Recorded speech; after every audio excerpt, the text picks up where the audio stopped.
Success is boring. In honor of my birthday, I'm going to give you the 10 most valuable lessons I've learned as a startup founder, as somebody who's growth obsessed, and as somebody who's been doing this for 10 years. The first is the most important. It's that success is truly boring. Starting something's really exciting, our adrenaline is rushing, and we all want to get something going. And we might even go buy the candle to be in a meditative state, or we'll buy the workout set to make us feel athletic. The proof of your progress will really be in the middle. And that's when you get the opportunity to show your discipline. So day after day, doing the things you like, doing things you hate to do, success is extremely boring. And that takes me to the second lesson, which is the cost of success is embarrassment.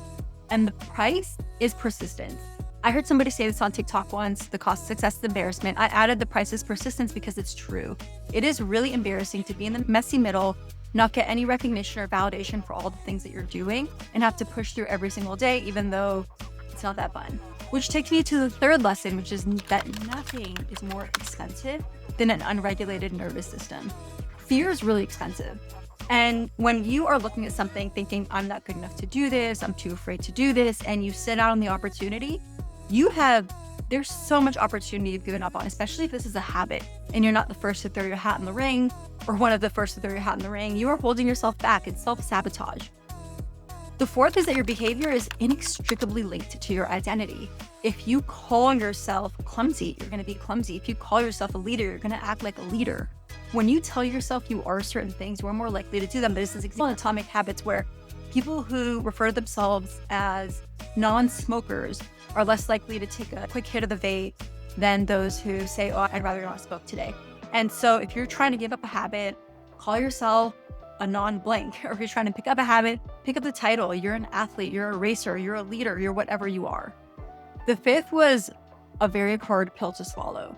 And it is just because somebody makes you their priority does not mean you should make them your priority.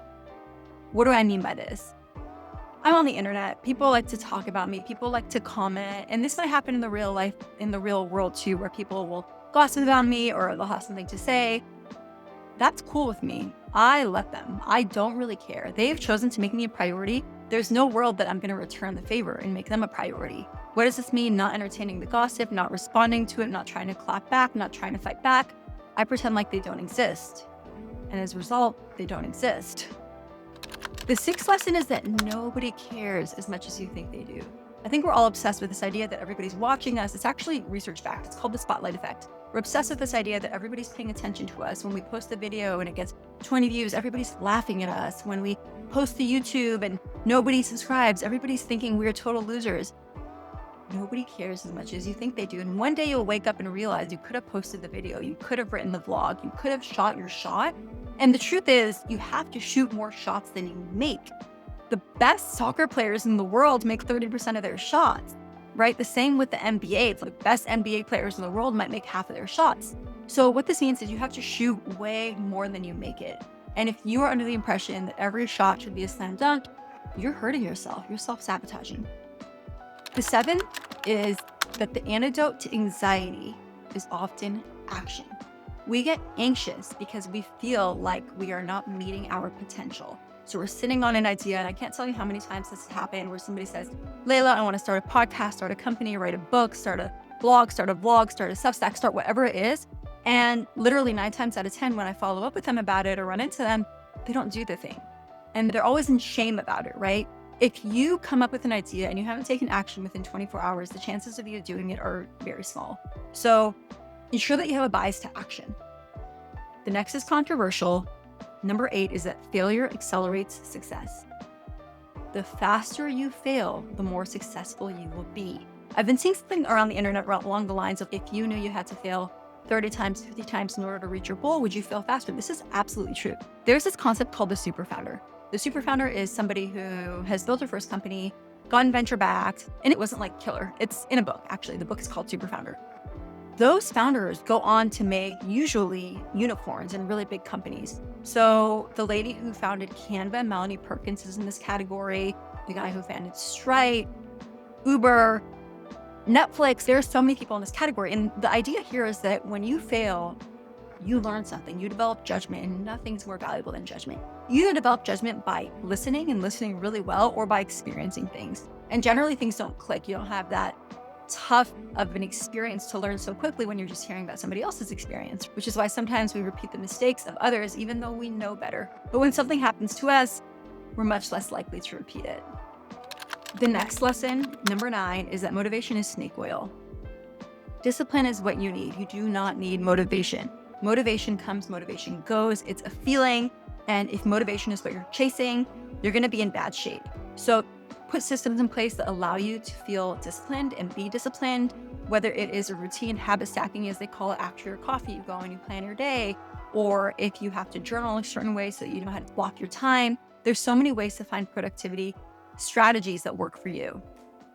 And the last lesson that I've learned is that you build trust and you lose trust in 2 ways. You build trust by people thinking you're extremely smart, or by people thinking you have incredible integrity. When somebody loses trust in you, they think you either lack competence or you lack integrity. A good example of this is Monica Lewinsky. If you're a millennial, you know everything about Monica Lewinsky, her falling out in the public image, and everybody thought that she lacked integrity. So recently I've seen her on this podcast circuit trying to reach out to Gen Z, a new generation, fresh, maybe a little bit less impressionable when it comes to the perception of her. But she had to fight an integrity battle, and her persona is somebody who has fought bullying and somebody who has had to redevelop themselves, is the comeback from a perceived lack of integrity. So when people think you lack integrity, it is the fastest way to lose trust. When people think you lack competence, that's not good either. But actually coming back from lack of competence is much easier than a lack of integrity. Research shows that if somebody thinks you are not good at your job, it is very hard to train you up. But if somebody thinks you are okay at your job, it is much easier for somebody to train you from okay to excellent than it is from not good to okay. So you should use that in your favor. And actually, when people talk about wanting to be better, I encourage them to think about what better looks like. What is better? If you had to write down what you're doing today and what better looks like, it's often 3 or 4 extra steps. So it is really easy to level up from good to incredible.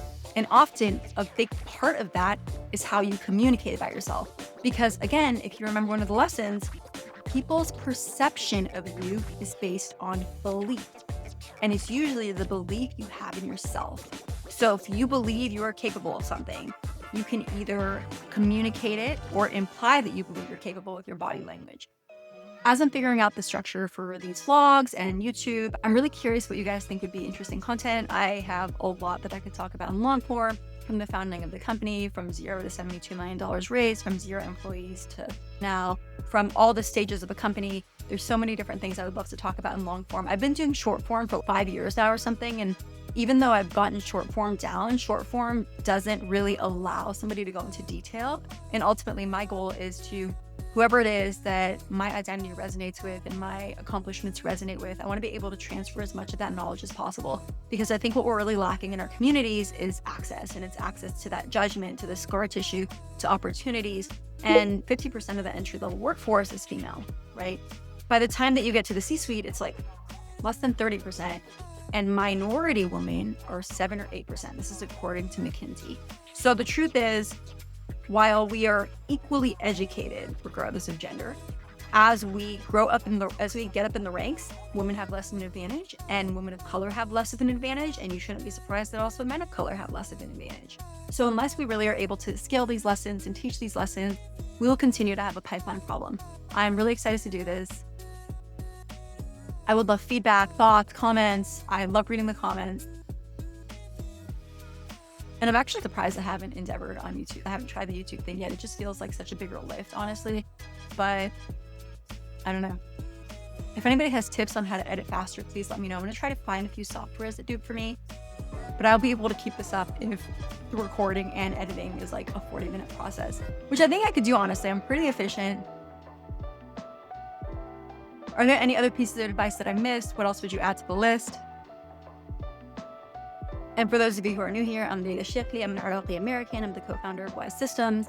And when I was in grad school, we had founded this company. We've been doing it for about 10 years, and we do route optimization and logistics. So we work with some of the world's largest companies to build routes for their fleet and keep it as optimal as possible. What is referred to in startup world as enterprise software. And I create content for people to consume and learn and grow. Thank you.